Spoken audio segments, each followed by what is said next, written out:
You briefed the press, did you not, when you were there? Well, I had several jobs. One of my jobs was that of analyst. I also was an interrogator and indeed briefed the press when we, the CIA, wanted to circulate disinformation on a particular issue. Disinformation is not necessarily a lie. It may be a half-truth. And we would pick out a journalist. I would go do the briefing and hope that he would put the information in print.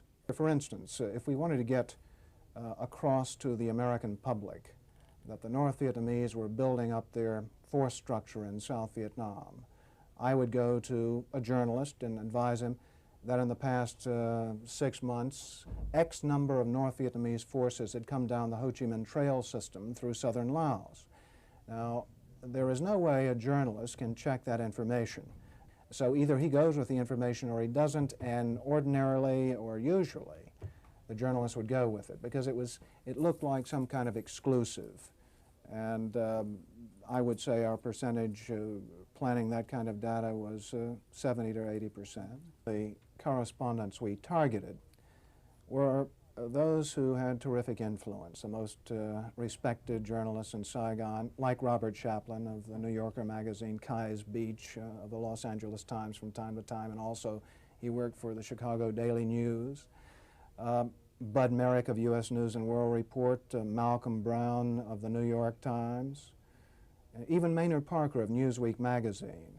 We would go after these gentlemen. I would be directed to cultivate them, to spend time with them at the Caravel Hotel or the Continental Hotel, to socialize with them, and slowly but surely to try to gain their confidence by dolloping out valid information which was true. And then I would drop into a conversation the data that we wanted to get across which might not be true.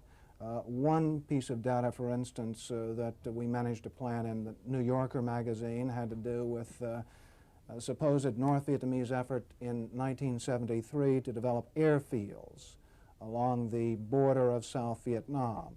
The reason we wanted to plant this information was that we were trying to persuade the U.S. Congress that Saigon should continue to get a great deal of aid, and that the North Vietnamese were the chief violators of the ceasefire accord. That was printed in the New Yorker magazine under the byline of Robert Chaplin, as indeed was a great deal of such information which we tried to circulate.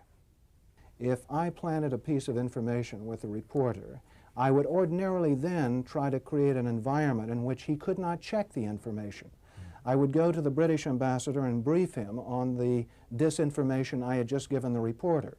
So when the reporter wanted to cross-check what I'd told him with, say, the British ambassador, New Zealand ambassador, or what have you, he would get false confirmation, the same message coming back at him, and he'd say, aha, I've got proof that Frank Snepp told me the truth, when in fact what he'd gotten was simply an echo of what I'd given him in the first place via the British ambassador or other of our friendly diplomatic contacts.